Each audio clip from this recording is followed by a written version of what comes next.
Good news, guys. The bankroll challenge is going well. As you can tell, we are in part 2. And, boy. Alright, let's get this out of the way. First of all, last time we left off, I had like 298, I think.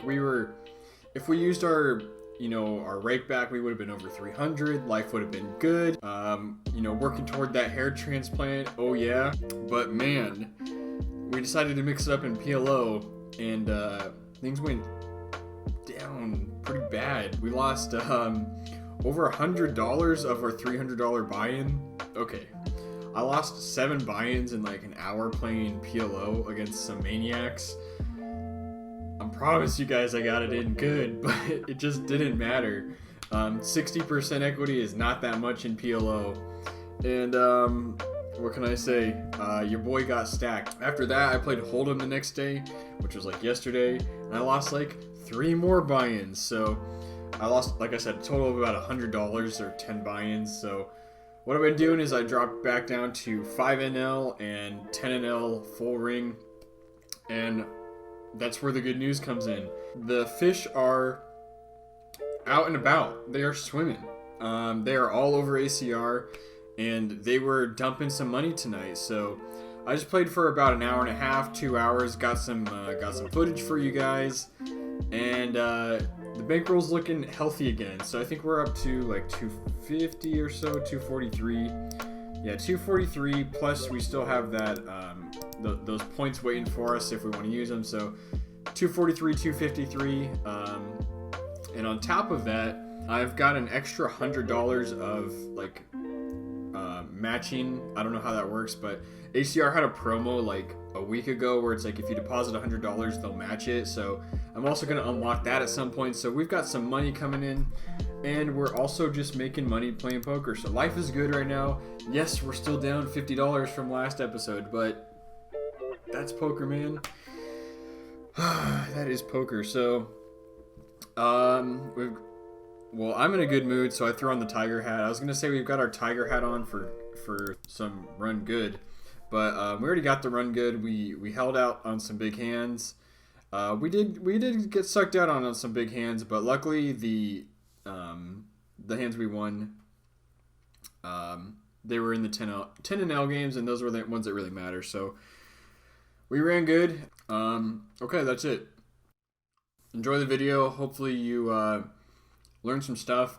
If you haven't seen my latest video about overbetting, you should watch it because it's really good, and it'll make you win more money in poker. And enjoy the video. All right, so we are going to be looking at. All right, so this is a bomb pot where we flop 8s full of kings, and this guy Vagnero Pro. Vagnegro. He is loose and aggressive, and he happens to have the perfect hand that does not beat us, but also gives us the most possible action. So, we decided to lead out on the flop to try to build up the pot in case no one had a king, and it ended up working, if I'm not mistaken. When we checked the turn, kind of saying, hey, maybe we don't actually have that great of a hand. Just kidding, we're going to actually raise you, but we gave you the chance, and maybe we're also just bluffing. Maybe we're going to try to represent a king. It's just a kind of suspicious check raise, and it's going to be really hard for someone with a king here to fold, especially someone as loose as the guy we are playing against. And by the end of the pot, we are all in for less than a third, so it's a pretty easy call for him. He has king 4, and we dominate. This next hand we just have aces. I'm pretty sure we just bet it, and it gets folded around, but hey, we win a pot with aces. Why not throw it in there? I'm pretty sure I do that like 3 times during these during this video.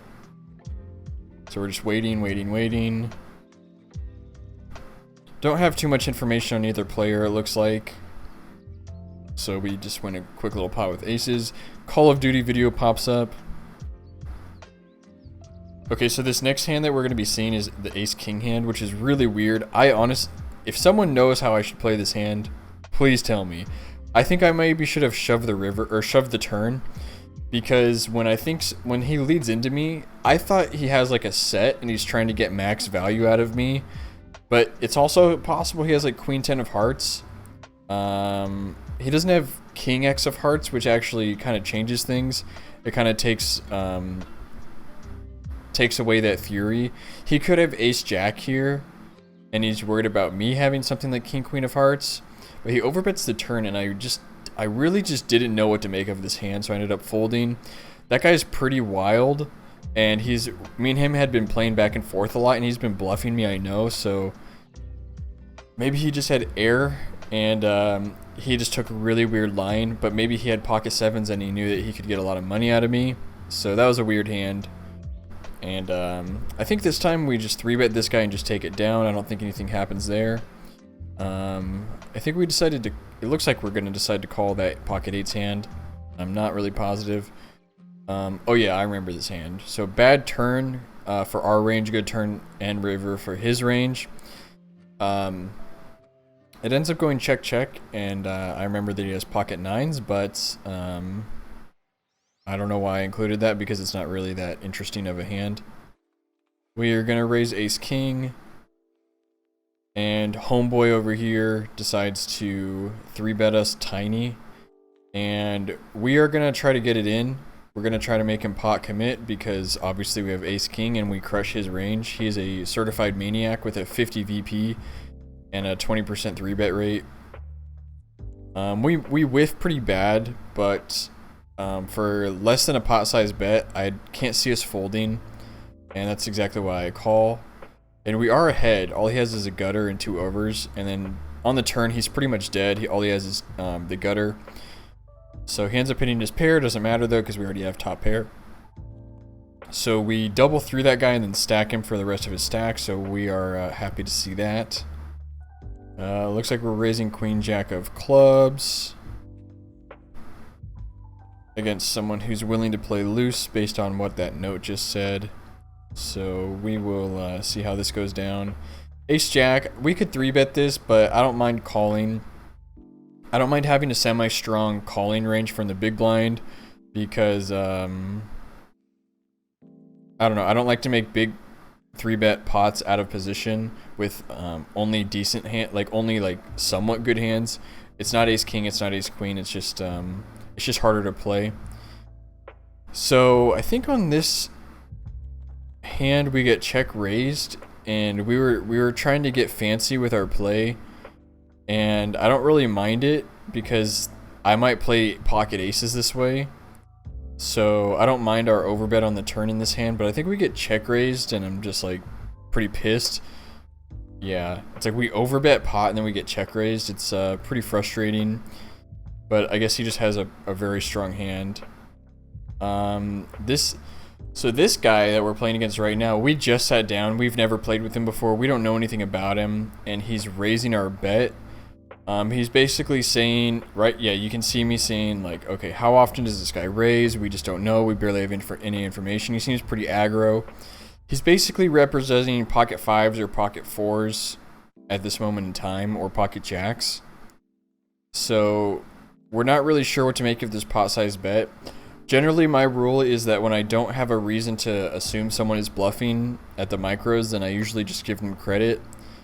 It's a very narrow range he's representing. He's literally only representing pocket fives, pocket fours, pocket nines, pocket jacks. And we obviously have a very strong hand. And I do want to call, but we just have such little information on him. I just end up giving him credit. Later on, I saw that he was willing to play pretty crazy, so I kind of wish I called.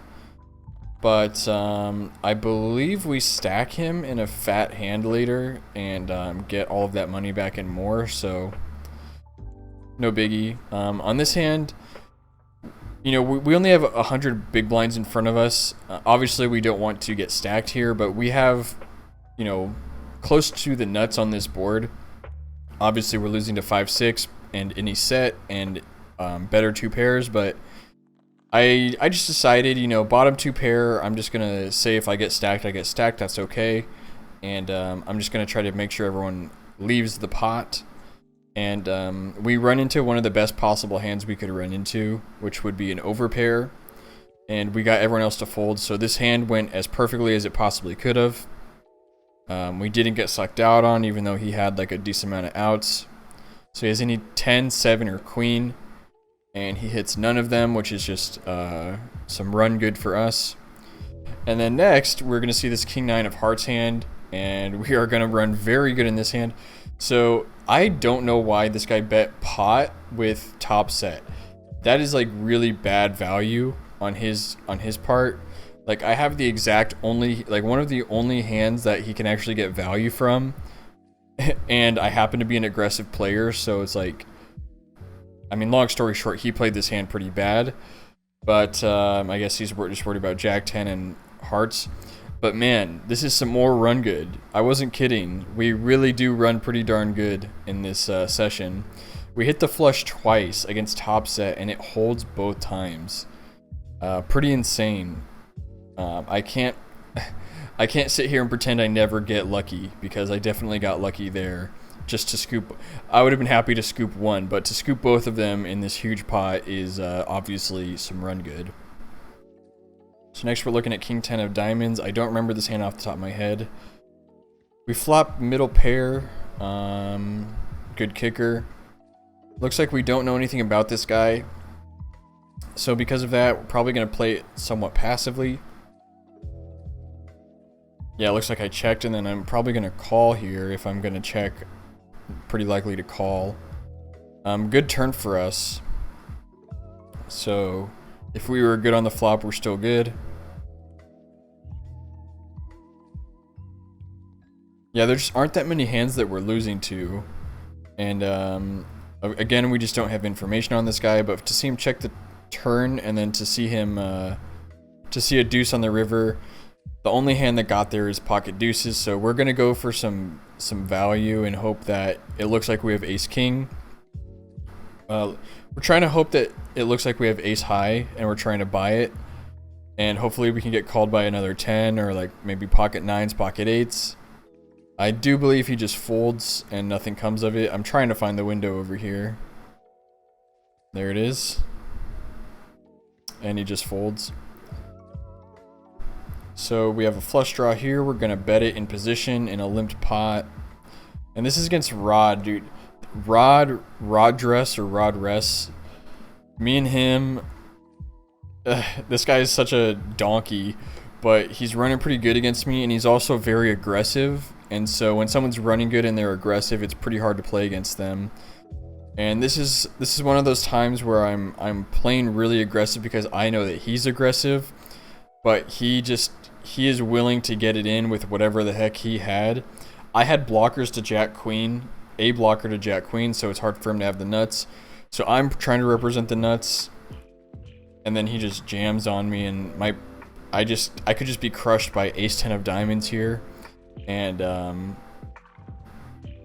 you know, long story short, he jams on me, and I just don't think we're getting a price to call. We could look at it through an equity calculator and all these things, but I think the fold was probably correct there. And then this guy, like I said earlier, he's pretty crazy, so I believe we snap it off pretty quickly, and we end up splitting this pot. Spoiler alert, it's going to be pocket 8s versus pocket 8s. I do have a free roll on the flop, but I don't get there. And we're going to chop it up. We raised Rod rest. Getting pretty tired of his shenanigans. At this point, we know that he is crazy post flop. And after that hand where he check raises and then 3-bets us on the turn, we know that he's capable of some crazy stuff.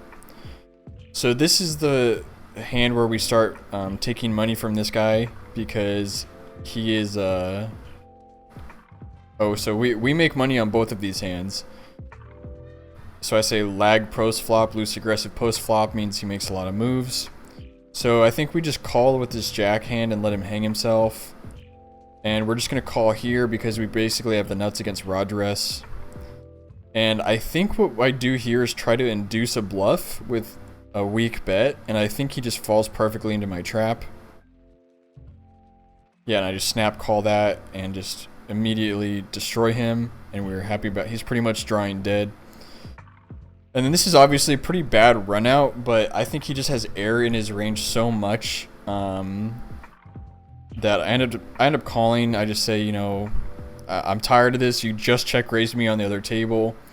You're check raising me again on this flop.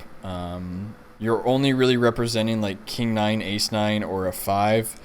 And again, I was right there as well. So ace jack, it's another hand that I don't want to overplay, so I just let it go in that full ring table. But we are going to 3-bet Rodress here because he deserves no credit from us. And since we just caught him bluffing, usually people don't want to bluff again, especially when they're short stacked. And most people are going to be pretty gun shy.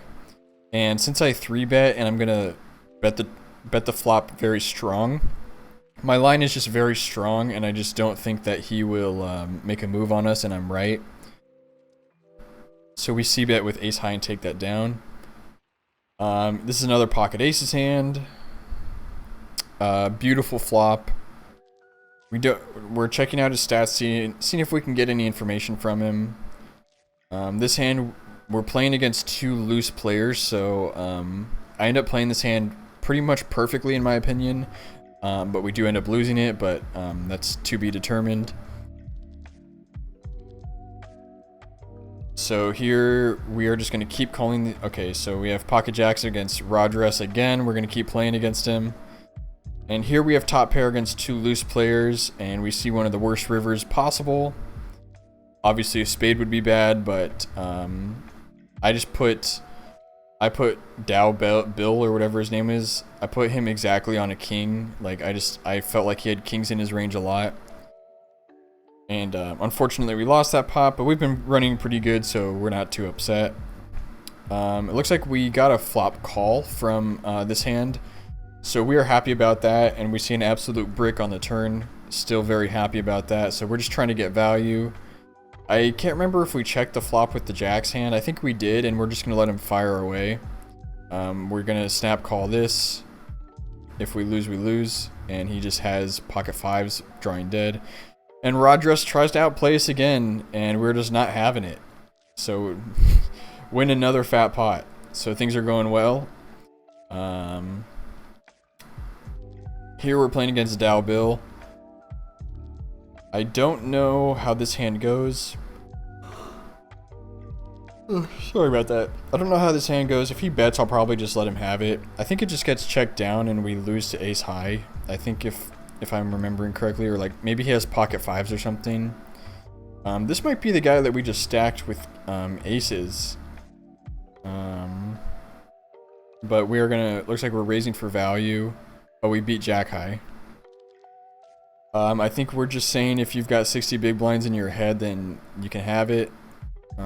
This one, that ace jack hand, that guy plays it pretty well in a very disguised way, so I really didn't know what he had. Oh, you know what? I remember this hand. This guy's just like airballing, just with queen 10. So he was pretty much drawing to only 3 outs because a jack would have given us a full house, so he didn't have his straight out. So maybe he had another gutter out. I don't remember.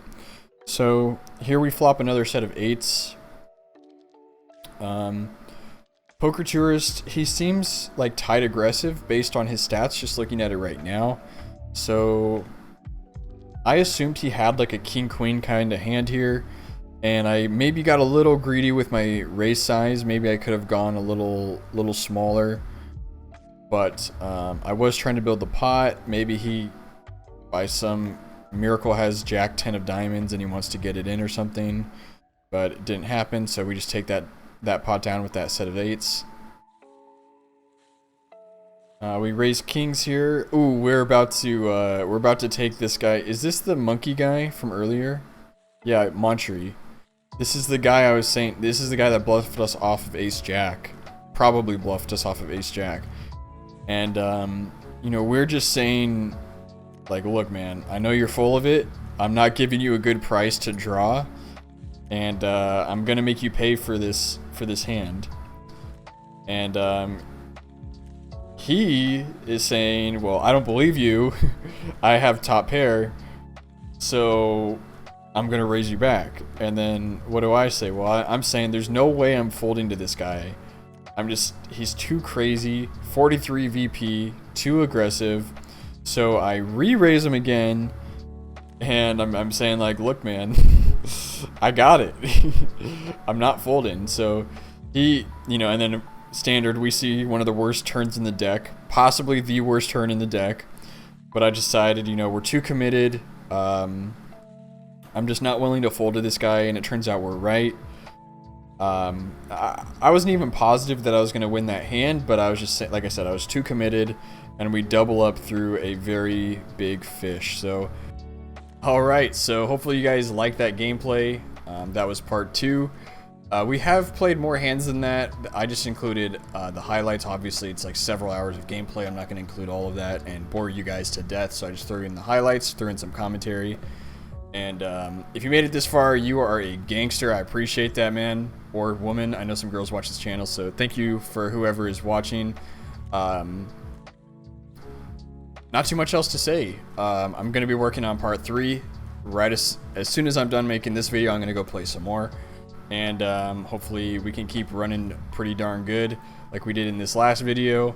Keep running it up. Hopefully you guys are running it up. Don't forget to smash the like button for 3 hours of run good, and I will see you in the next video. And again, if you watch this far, if you watch all the way through, I love you. I appreciate you. I'll see you guys later. Take it easy.